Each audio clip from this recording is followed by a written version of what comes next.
what do you want to be when you grow up?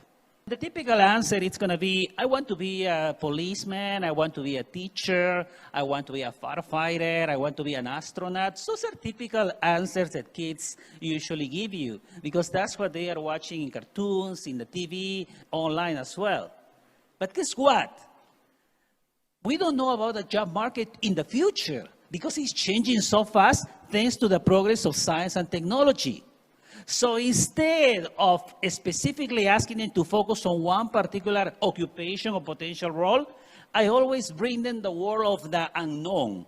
I want them to be open-minded. I want them to think that many of the jobs that will be successful in the future don't exist today. So I ask my children to be open-minded and to think about big inventors and entrepreneurs in the world. Think about the Wright brothers. Think about Bill Gates, Elon Musk, Chan Jiming. These people actually created new industries. And in the process, they created a plethora of new jobs that never existed before. Can you think about jobs 20 years ago like cloud computing architect, search marketing optimization specialist, big data analyst, for example? Those jobs didn't exist 20 years ago, 30 years ago. Guess what? Today they are so popular. So that also tells you that in the next decades, new jobs that we don't know of today will become the most popular and the most relevant for the progress of the world. How Chinese companies became so good?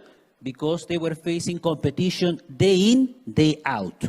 Every time a company in China would develop a new product, immediately dozens of copycats would try to replicate that. At the end of the day, the winner was the one preferred by the users. It was a perfect Darwinian jungle. So what will happen now if we bring this level of external competition inside the organization?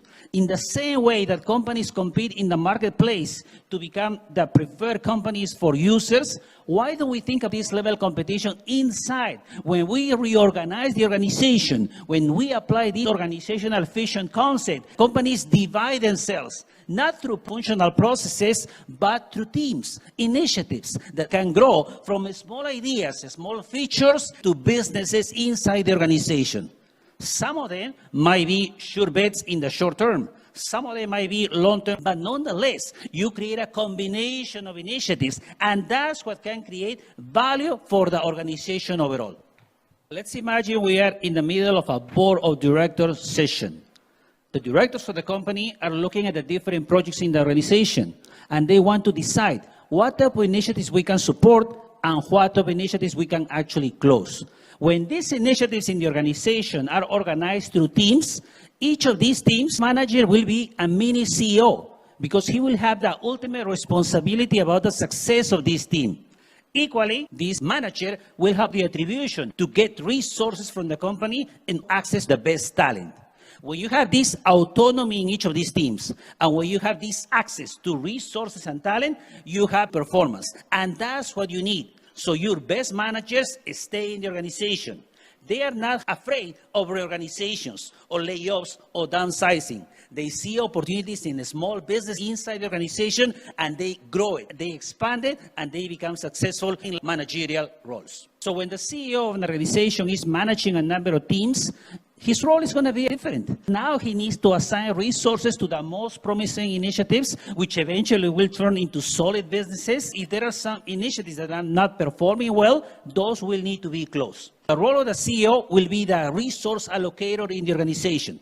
Equally, the role of senior management and the board of director changes because now they become VCs, the internal venture capitalists in the organization. They are the ones who are going to decide which of these initiatives perform well, will assign resources, will assign talent. These initiatives are not doing well, we need to definitely cut this off. So it's this active process that eventually leads us to the Baida's example. Organizational fission is not an approach for all organizations. CEOs will need to change the culture of their organizations. For example, as a CEO, would you be able to pay your best performers more than what you get in annual salary? Would you be able to reallocate your resources very quickly between different projects from underperformers to outperformers? That is something that demands a change in the culture of the organization. It is a dangerous course, but nonetheless, the rewards can also be enormous. There are only 3 companies in the world that have crossed the $2,000 billion valuation. Microsoft, Apple, and Google, Alphabet. That can only give you an idea how important technology is in the world today. Technology innovation is that neutron that will actually collide in today's sluggish organizations and bring them to the future. That's the only way for SME companies to become the unicorns of today and the giants of the future. Thank you very much.